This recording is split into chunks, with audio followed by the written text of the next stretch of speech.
my shoes and out the door. 5, I'm alive. 6, 7, 8, feeling great. Hey everybody, welcome back to the Beyond Your Wildest Genes podcast. I'm your co-host, Dr. Mike Akinfora, and today I have with me Dr. Lise Janelle. Dr. Janelle, how are you today? I'm great. Thank you, Michael. I'm going to read Dr. Lise's short bio, and then we're going to dive into our topic today. Dr. Lise Janelle is a heart-centered success coach, helping people reconnect to their heart so that they can live happy, grateful lives filled with love, inspiration, and success. With a background as a holistic chiropractor, Lise has worked with leading-edge mind-body tools that create quick and deep transformations from the inside out. Over the past 25 years, she's helped thousands of professionals, entrepreneurs, executives, artists, and many others find and dissolve beliefs that are holding them back so that they can unfold their greatest future. She's the author of 2 books, Conversation with Heart and You Are Loved. Lise's new project is the Global Heart Healing Movement, which launches Valentine's weekend, that's February 12th, with a 3-day free online event.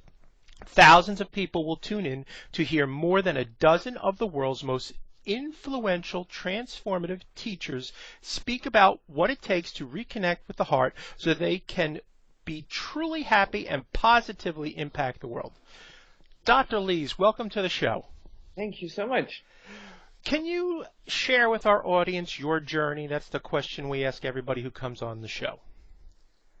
My journey started as a chiropractor. I was blessed to be a chiropractor, and it happened by the power of asking questions.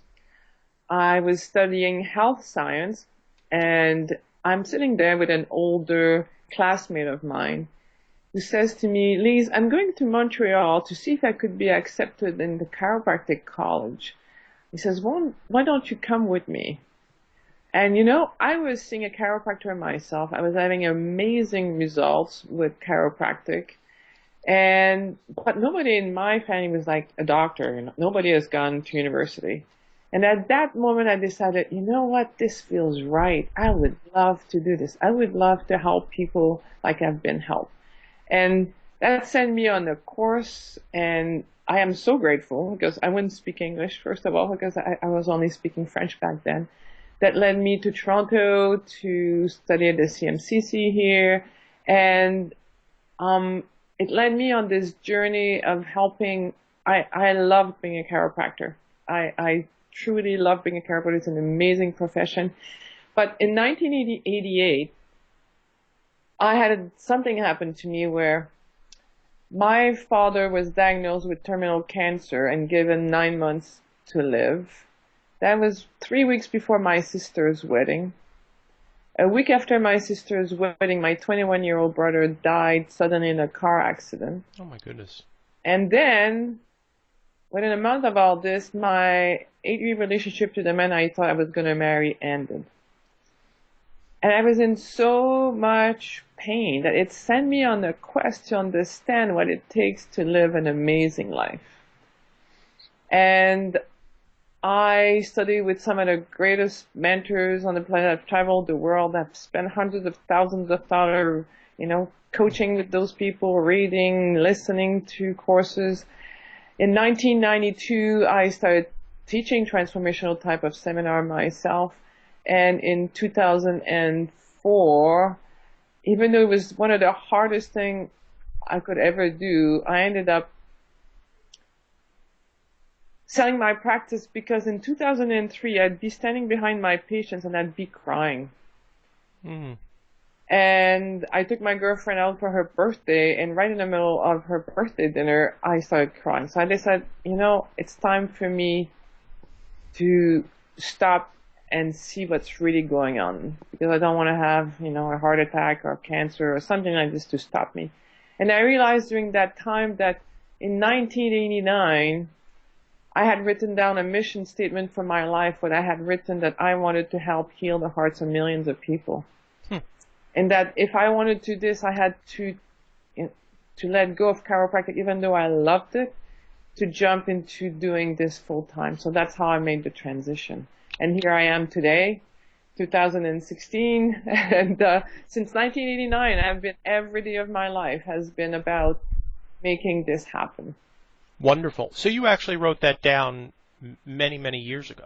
Yes, 1989, and yeah, so it's been a labor of love. This is the culmination of many, many years of discipline and learning and growing and doing everything I could so that I can get myself to where I am right now.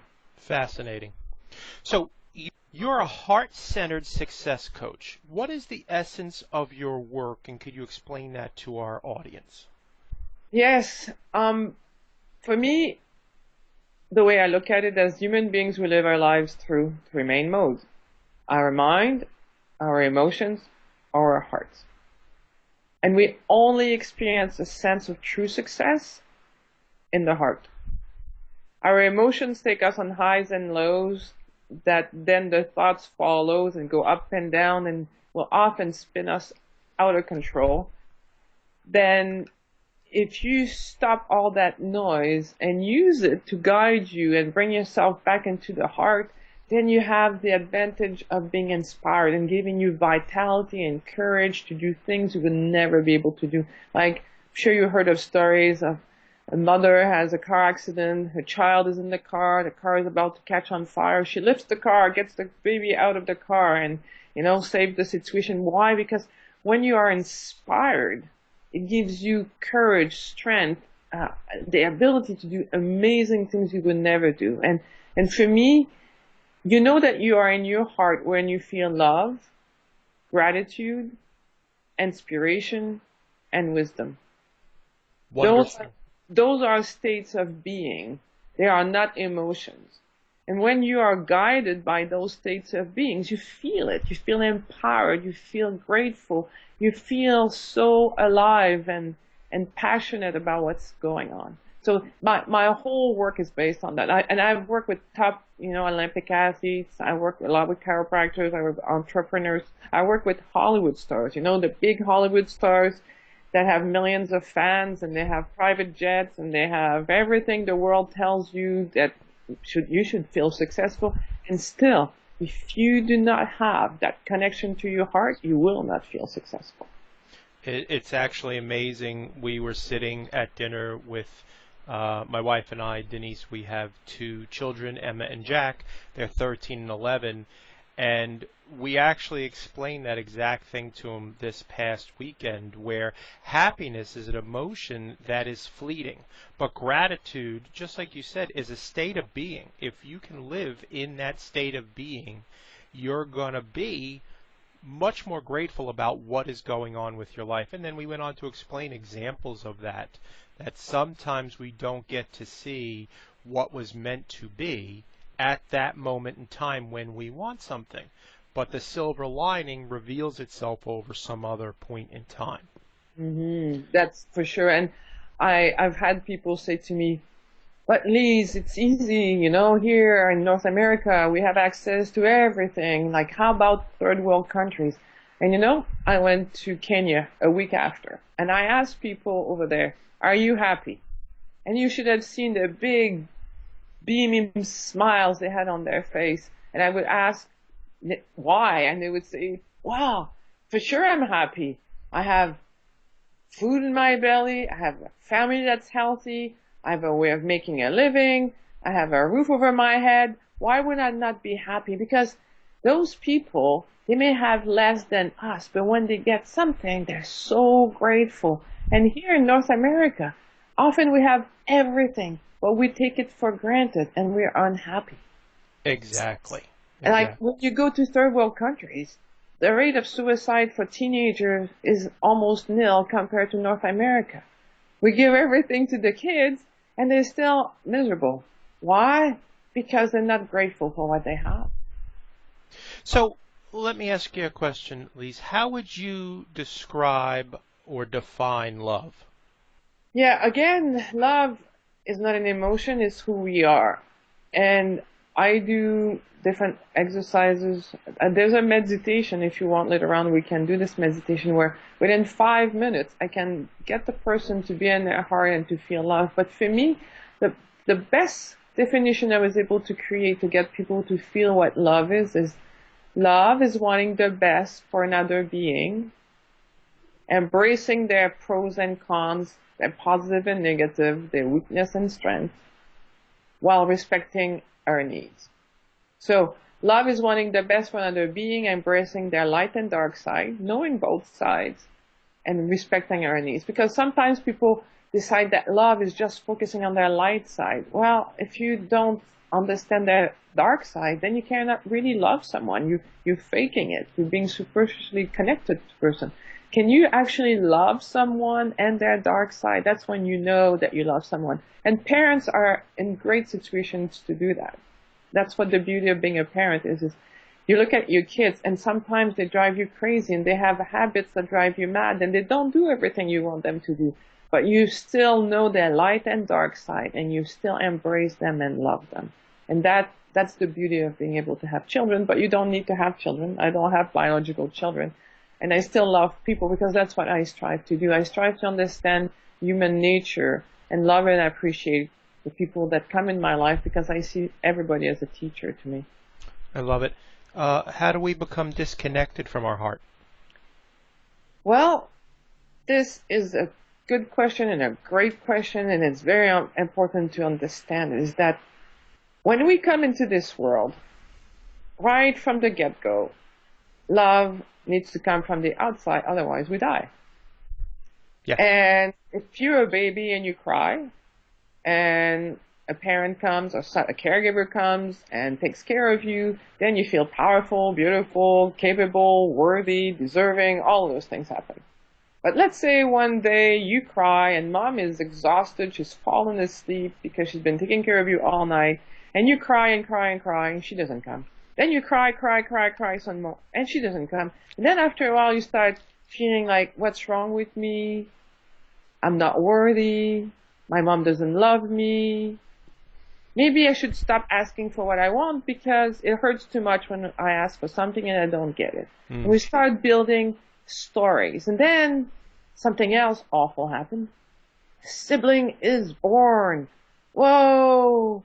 I'm not the apple of my parents' eyes anymore.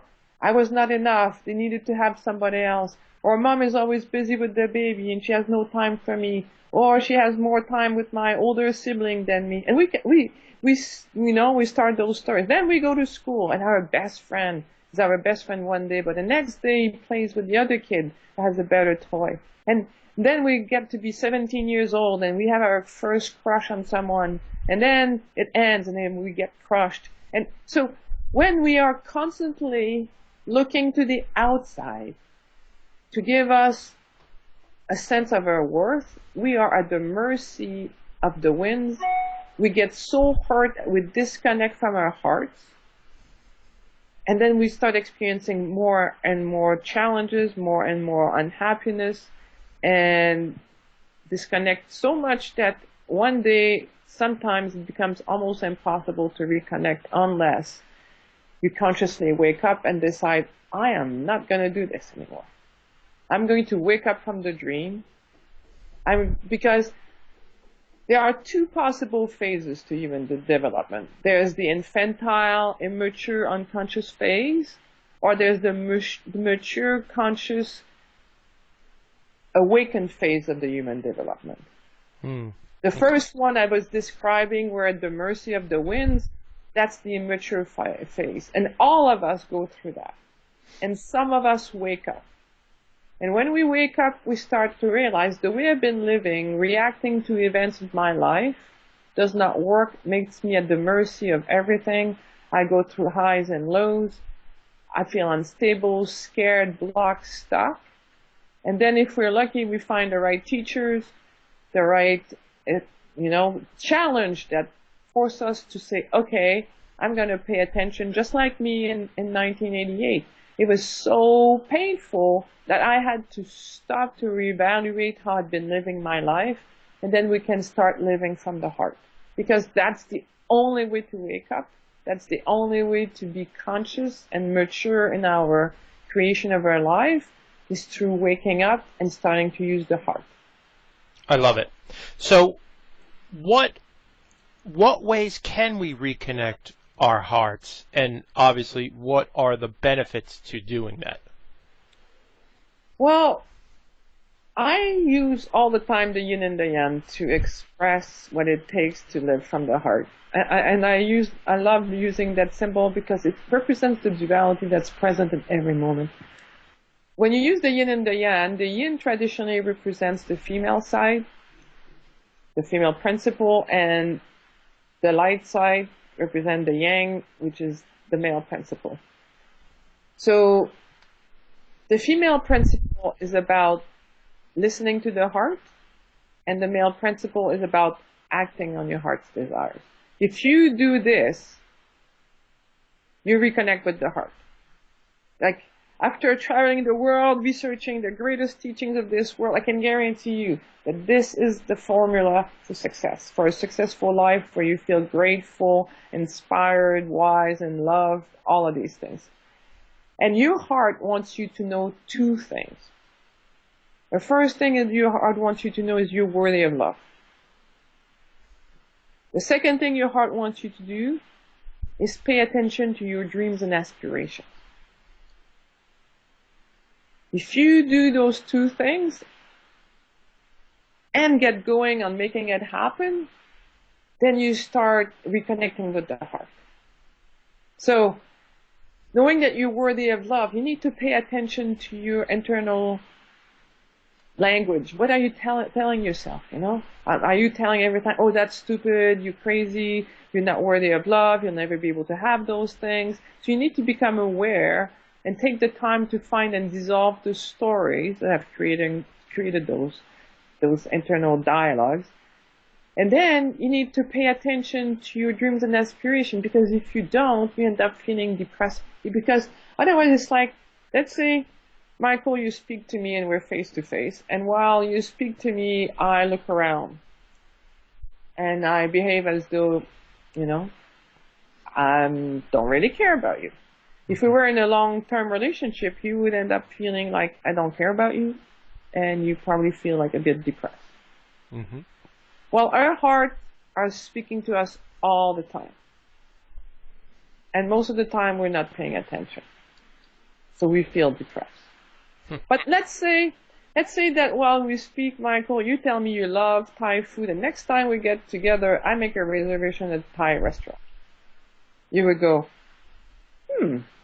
not only did she listen to me, but she did something for me. And that would make you feel even happier. And as human beings, we cannot be hypocrites and wait for the world around us to do everything for us. We need to do for ourselves what we would want someone to do for us. We all deep down, until we wake up and become more mature, wish for a charming prince or charming princess that will see how wonderful we are, who's going to be listening to us, our pecking orders, making sure that we are happy, entertained, clothed and safe, which is actually the first relationship we ever had, which is the relationship with our parents. So the baby part of us is looking for someone to do it for ourselves, but when we wake up and become mature, we start taking care of our own needs. We start listening to our hearts, and we start acting on our heart's desires. Fascinating. So we're coming up on Valentine's Day. How does all of this apply to relationships? Yeah, really good question. Well, you know, there's nothing wrong with having Valentine's Day as a reminder that we need to pay attention to love, because in our hectic lives, often we kind of forget about it. Yep. Ideally, loving is the thing that makes us the happiest, and that's something I've learned from my mentor. Then I added some parts on it, is that the aim of a relationship is not to make us happy. And I add, or sad. The aim of a relationship is to teach us how to love. Because when we love, we feel happy. If you look at the times of your life where you felt the happiest, you were loving. And so, if we want to live amazing lives, we need to learn to love. Love ourselves and love others, because when we do that, we feel happy. And listening to your heart and acting on your heart's desire is one of the most loving things you can do for yourself. And when you love yourself, you usually want to be in loving relationships. Mm-hmm. So self and others become all one and the same in that situation. And the more you respect and love who you are, and on tendency, you'll have to respect and love others and respect others. So it's the beauty of thinking of Valentine's Day as a reminder to love is great, but then not expecting that it's always going to come only from the outside, that you actually will feel happy when you love someone else, and also when you take the time to listen and act on your heart's desire. I love that. That is wonderful. So why do you think there is so much dysfunction in the world today? Yes, that's why I do what I do. I am convinced that we have dysfunction in the world today because people are disconnected from their heart, because most of us are stuck at the infantile stage of our development, looking for the outside to take care of our boo-boos. The other thing that creates the pain and the disconnection from the heart is that the illusion that we're going to face more pleasure than pain in our lives, and that if we have had challenges, that something must be wrong with us. And again, if we go back to the yin and the yang, the light and dark, when you look at that symbol, it's equal and opposite. Mm-hmm. And that is so very important, so very important for us to remember that no one escapes support and challenges. And it's not because something is wrong with us that we've experienced challenges. You know, I've asked thousands of people, when I speak in front of crowds, I ask them, raise your hand if you've never, ever had huge challenges. Raise your hand. And guess what? Nobody raises. Exactly. So far, no one has ever risen their hand. It doesn't happen. So maybe, just maybe, as human beings, if we were smart, we would figure out a new game. And the game is not to run away from what feels challenging or painful or scary towards what feels comfortable and nice and sweet. If we are smart human beings, we're going to learn to use both the support and the challenges of life to get where we want to go. That's why it's first very important to understand what it is you want to create with your life, because then you don't know how to use the support and challenges. So and I use an analogy. It's a corny analogy, but it's the perfect corny analogy. And it's the scientist is observing a butterfly coming out of a cocoon, and it's a huge struggle. It takes hours and hours and hours to do that. So the scientist feels sorry for the butterfly and decides to cut the cocoon open so the poor butterfly doesn't have to struggle, light and dark again. He wants to be the light, shining armor to save the butterfly, but then he ends up creating a problem because now the butterfly has nothing to struggle against, the dark side. And because he cannot struggle against anything, its wings are weak, it can never fly, and it dies like that. And in our lives, when we start to realize that everything that has ever happened to us was specifically designed just for us. This was the greatest spiritual experience of my life. And that's why I decided I wanted to help heal the hearts of millions of people. Once I got this almost like out-of-body experience. People who have died and come back and tell you what it was like. I got to experience this without having to die, because I got in such a state of gratitude that I was shown that everything that ever happened to us, everything that is happening, everything that will ever happen to us, was there to help us grow in love and wisdom. Love for ourselves, love for others, and it's specifically designed just for us. There's no coincidence.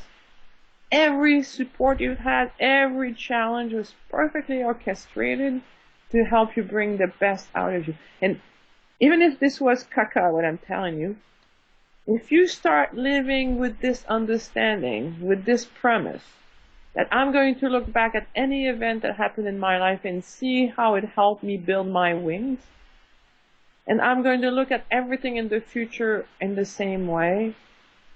It helps us reconnect with the heart. And when we reconnect with the heart, we are respectful of ourselves, we are respectful of others, and we are respectful of our environment. And that is how we can shift the planet. That's why I'm starting this movement. And I really want to help people understand this, that the reason why we're suffering so much on planet Earth is because we have disconnected from our hearts. Some of it because we keep looking for love from the outside instead of from the inside. And the other one is from the illusion that everything had to be easy. And if it was not easy, it must be because something is wrong with me that it happened to me that way. No, everything happens to help us learn to love and grow in wisdom. That's wonderful. What a great, great message. So this movement you're talking about, you have a special free online event coming up. What is it, and what will people get from it? Yes, thank you for asking me about it, because that's my baby, as I said, since 1989. I really hope that everybody goes right now and clicks and register for this event. It's called if you go online, it's called the globalhearthealing.com. And we'll have links for that too, by the way. Perfect. And the Global Heart Healing event, I specifically targeted Valentine's Day because I wanted to make it about the heart, is 3 days where people have access to some of the top transformational leaders in the field there. I'm lucky enough to be part of the Transformational Leadership Council, and I have friends like Jack Canfield, Chicken Soup for the Soul, and Janet Atwood, the Passion Test, and Lisa Nichols, and Inspiration for the Mass, and all these great teachers that have touched the lives of, together, millions of people. And they're going to bring their wisdom, their inspiration to people. And it's online, it's free. There are going to be recordings available if you want to get them, just to have access to their wisdom. There are going to be exercises given so that you can not only have a mental understanding, but through doing the work, you can actually integrate it in your being. I'm going to do a master class to wrap up the whole project on Sunday afternoon. And we have Frederick Johnson, who's an amazing soul singer. He's opened up for Miles Davis, Aretha Franklin. He's an amazing soul singer person. So we're going to be having a beautiful time entertaining people, connecting, healing, transforming. Because my vision is to make one day part of the culture the idea of saying things like, this doesn't feel in line with my heart, so I don't think I can do this. Or this is so in line with my heart, I want to jump into this. Or I want to challenge myself so I can be living more from my heart, so that living from the heart becomes part of everyday conversation and culture. Some scientists apparently calculated that you need the square root of 1% of the population of the earth to be able to shift, the culture. Mm-hmm. That's only 8,000 people. Wow. If you had 8,000 people who seriously started to live from the heart, these people would transform their lives, but also the lives of their families. And those families can touch the lives of their cities. The city changed the lives of, states and provinces and countries. That's how we can really start a movement. So I'm fully dedicated to making this happen. Love it. And is that why you're calling it a movement? Yes, that's exactly why I'm calling it a movement, because it's going to be an event that day, but it's just the beginning. It's the first of many events that I want to create and provide support and help people come from that place, so that, as we know, lots of things are happening in the world, and we'll never be able to stop others from doing what we consider is wrong, because the more you tell someone they're doing it wrong, the more they push back.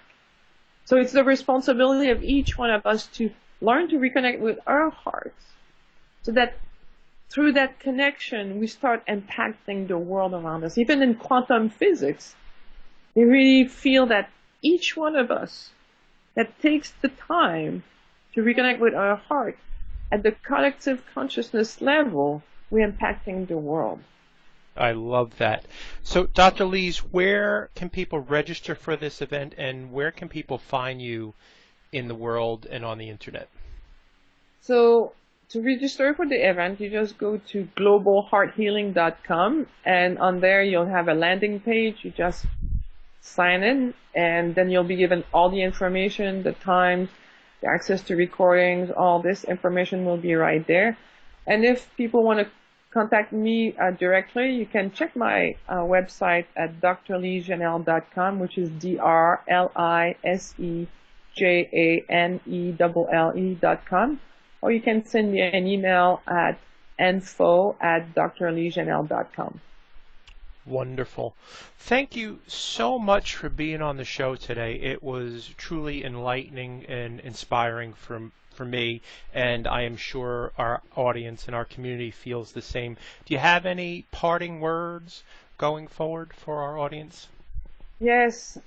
If you want to transform the world, start transforming your inner world. You owe it to yourself to pay attention to your heart, to act on your heart's desire, because by doing so, you'll feel grateful, you'll feel loved, you'll feel inspired, and you'll be wise. And by doing this, you're going to have impact on your families, on your patients, on your clients, on the people you serve. And that's how we can really, really have a world impact.